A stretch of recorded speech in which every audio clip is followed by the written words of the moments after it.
Këtë hënë është zhvilluar faza finale në nivel ZVAP e konkursit të teatrave të shkollën vjeçare në Shkodër, një konkurs i zhvilluar në 4 qendra që shpalli 4 skuadra fituese. Drejtori i ZVAP Shkodër Brisela Kadia tha se ka pasur një angazhim serioz të shkollave.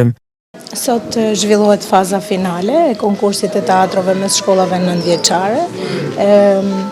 Thamë që kishim bërë një organizim të grupuar në 4 qendra dhe nga secila nga këto 4 qendra ka dalë një skuadër fituese, të cilat tashti do të kenë konkurimin final. Kemi 4 skuadra fituese, që është Shkolla Ali Laçaj, Medreseja Gjishe Shamia, Shkolla Martin Camaj dhe Shkolla Ndremjeda. Këto të 4 shkolla do konkurojnë sot, siç e pat kemi juri shumë profesioniste, që do thotë që jemi angazhuar seriozisht që të fazë dhe këtë herë të parë të festivalit të teatrove të japim seriozitetin që meriton, po që edhe në fakt Shkodra duhet t'i japë si qyteti kulturës dhe i artit. Vlen për të theksuar shumë angazhimi shumë serioz i shkollave, përfaqësimi shumë dinjitoz i shkollave, sigurisht është hera e parë që zhvillohet një teatr në nivel ZVA-je i këtij formati.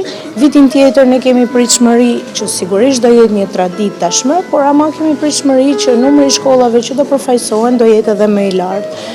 Dhe shpresoj që kjo herë e parë të shërbejë edhe si një motivim shumë i mirë për gjithë përfshirjet e të gjitha shkollave, qofshin me grupe, qofshin edhe me grupe më të vogla ose me interpretime solo. Kjo është hera e parë që zhvillohet një konkurs i tillë në nivel ZVA-je.